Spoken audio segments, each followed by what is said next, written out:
When we ask ourselves the question, what is the future of intelligence? We are not just talking about technology, algorithms, or machines. We are really asking a deeper question: what will it mean to be human in a world where intelligence is no longer something we exclusively own? The future of intelligence is not about replacement, it's about transformation. Let me share 6 key ideas that will shape the path forward.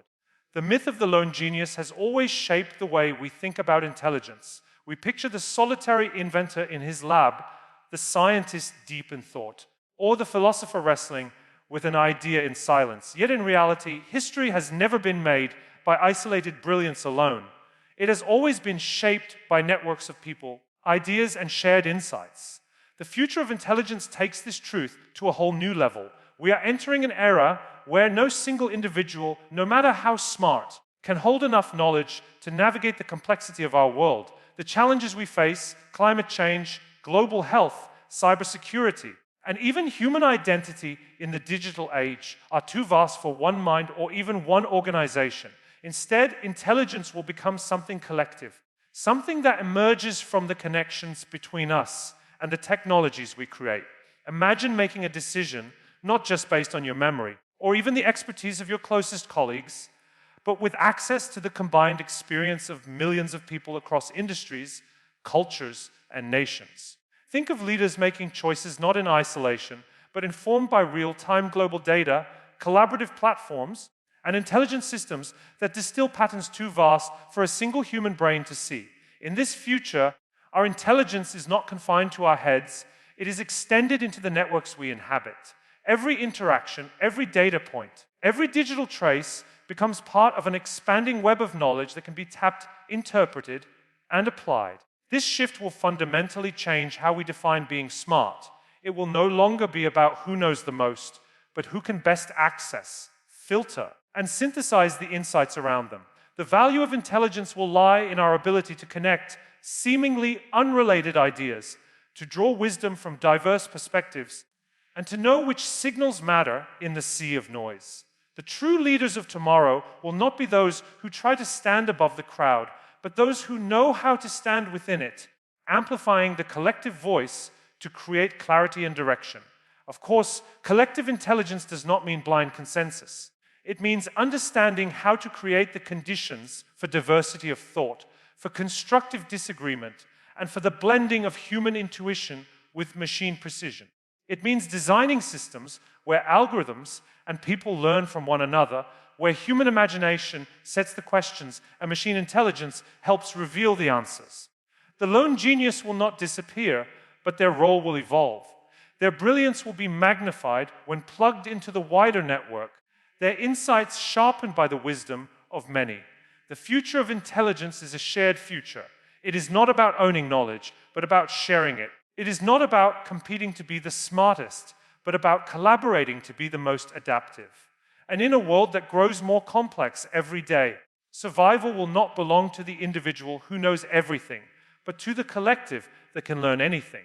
For years, we have spoken about artificial intelligence as though it were an external competitor to human capability, something that might one day surpass us and render our skills obsolete. But that framing misses the essence of what intelligence will truly become. The future is not about creating machines that think for us. It is about creating systems that think with us. This is the real promise of augmented intelligence. Instead of viewing technology as a rival, we must begin to see it as an extension of ourselves, a partner that enhances our natural abilities and frees us from the limitations of our own biology. When intelligence is augmented, it becomes a tool that allows us to expand the range of what we can perceive, imagine, and accomplish. Consider for a moment how much of our working lives is consumed by repetitive tasks, by analyzing endless spreadsheets, by sifting through data, or by navigating information overload. These are functions that machines can perform with greater speed and accuracy than any human. But what machines cannot replicate is the spark of human creativity, the depth of human judgment, or the nuance of human empathy. Augmented intelligence allows us to offload what machines do best, so that we can devote more of our energy to what makes us uniquely human. Picture a future in which you never start a decision from scratch because your AI assistant has already gathered insights, identified risks, and mapped out potential outcomes. You still choose, but you choose with clarity, perspective, and foresight that you could never achieve alone. This new partnership between human and machine is not passive. It requires a mindset shift in how we approach learning and leadership. If intelligence is augmented, then the question is no longer, what do I know, but what do I need to ask? The real value lies in our ability to frame the right questions, to guide the system toward meaningful outcomes, and to interpret results with human values in mind. In many ways, augmented intelligence will force us to elevate our own thinking. It will challenge us to refine our instincts, expand our imagination, and focus our attention where it truly matters. We can already see this transformation in industries like medicine, where doctors are using AI to detect patterns in scans that even the most trained eyes might miss. The machine does not replace the physician. It enhances their ability to diagnose earlier, treat more effectively, and save more lives. The same is true in law, education, design, and countless other fields. Wherever there is complexity, wherever there is too much information for a single human to process, augmented intelligence becomes the ultimate ally. The danger is not that machines will replace us. The danger is that we will fail to embrace augmentation and allow those who do to move further ahead. In the coming years, the greatest divide will not be between humans and machines, but between those who choose to work with intelligence and those who resist it. The winners will not be the most technical, but the most adaptive, the ones who learn to see intelligence not as artificial, but as an evolving partnership that redefines what it means to be capable in a digital age. Knowledge by itself has little value if it is not understood within the right frame of reference. A machine may store infinite information, generate predictions, or provide answers in fractions of a second, but intelligence without context is like trying to read a book without knowing the language. The future of intelligence will not simply be about access to information or computational speed.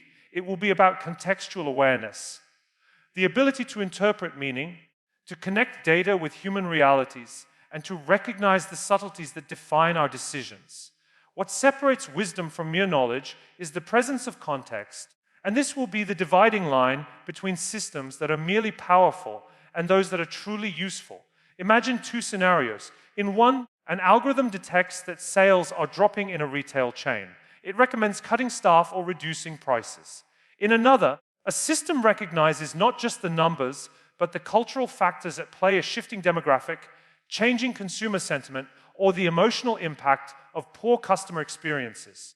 The first response is mechanical, the second is contextual. Only one leads to meaningful action.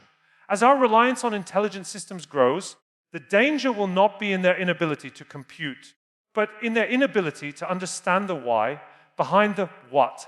Context is what transforms raw data into actionable insight. This raises an important truth. Humans and machines perceive context differently. Machines excel at patterns. They can process millions of signals to identify correlations invisible to us. But human beings carry the cultural, emotional, and ethical frameworks that give those correlations meaning.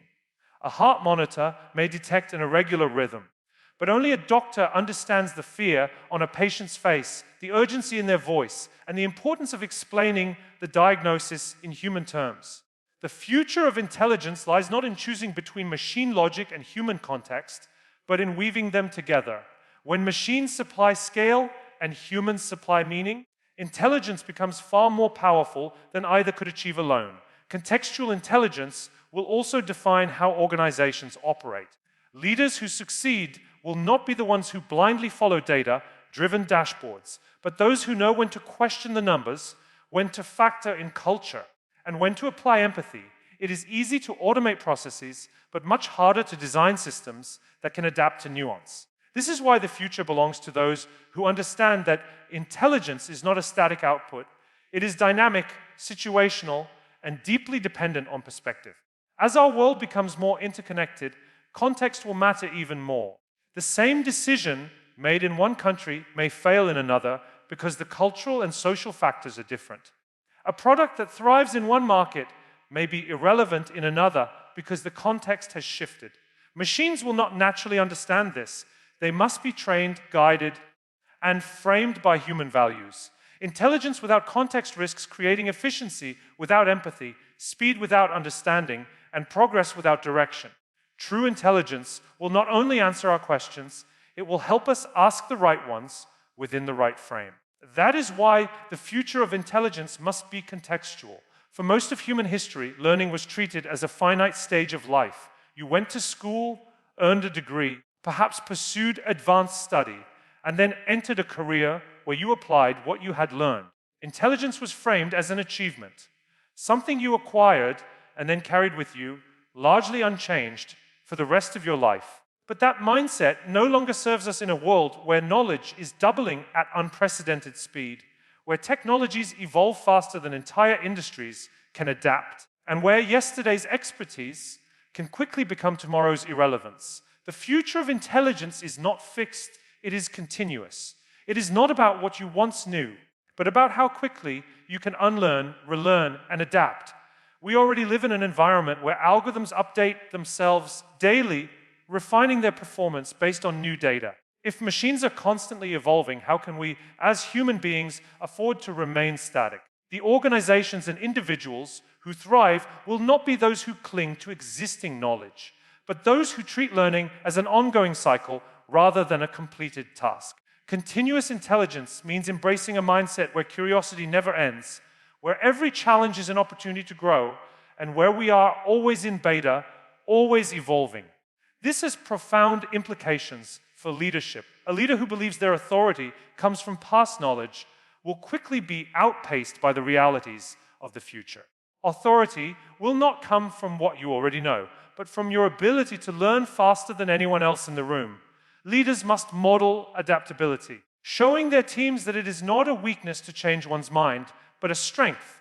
The future demands cultures of learning where failure is seen not as defeat, but as data, where experiments are constant, and where organizations reinvent themselves long before the market forces them to. On an individual level, continuous intelligence means reshaping how we see our careers. Lifelong learning can no longer be a slogan. It must become a lived reality. Every profession will be touched by change, whether it is through automation, globalization, or entirely new industries that emerge overnight. The most intelligent professionals will not be those who resist disruption, but those who ride its waves, constantly expanding their skills and perspectives. They will treat their minds as dynamic systems, capable of updating, rewiring, and evolving as the world demands. Continuous intelligence also challenges how we design education. The old model of front-loading knowledge in the early years of life will not prepare us for a century where careers may span multiple industries and where the half-life of skills grows shorter with each passing decade. Instead, education must become modular, on demand, and seamlessly integrated into our daily work. Learning will not be separate from doing. It will be part of every decision, every project, every interaction. The future belongs to those who understand that intelligence is not a destination, but a journey. To be continuously intelligent is to accept that there is no finish line, only the next opportunity to grow. And in a world of constant change, the only true stability will come from our capacity to evolve without end. As intelligence becomes more powerful, it inevitably becomes more consequential. The systems we are building today are no longer confined to abstract calculations or narrow tasks. They are making decisions that shape lives, influence economies, and even determine who gets opportunities and who is left behind. That is why the future of intelligence cannot be separated from the future of ethics. The more advanced our technologies become, the more pressing our moral responsibilities will be. It is not enough to ask what machines can do. We must also ask what they should do. Without ethics as a guiding force, intelligence risks becoming dangerous, an amplifier of bias, an enabler of inequality, or a tool for unchecked power. Already, we are seeing the consequences of systems built without sufficient ethical foresight. Algorithms used in hiring can reinforce discrimination if trained on biased historical data. Predictive policing software can perpetuate systemic injustice if it blindly reflects flawed patterns from the past. Even in seemingly neutral spaces like finance or healthcare, poorly governed intelligence can create outcomes that are efficient for the system but harmful to the individual. These examples are warnings that intelligence divorced from ethics becomes a mechanism of harm rather than progress. The challenge is that ethics cannot be programmed in the same way as logic. Morality is not a line of code. It is a framework of values shaped by culture, context, and humanity itself. This means we cannot outsource the responsibility of ethical decision-making to machines. Instead, we must embed ethics into the very process of designing, deploying, and governing intelligent systems. Transparency will be essential. People must know how decisions are being made, what data is being used, and where accountability lies. Trust cannot be assumed. It must be earned through openness and responsibility.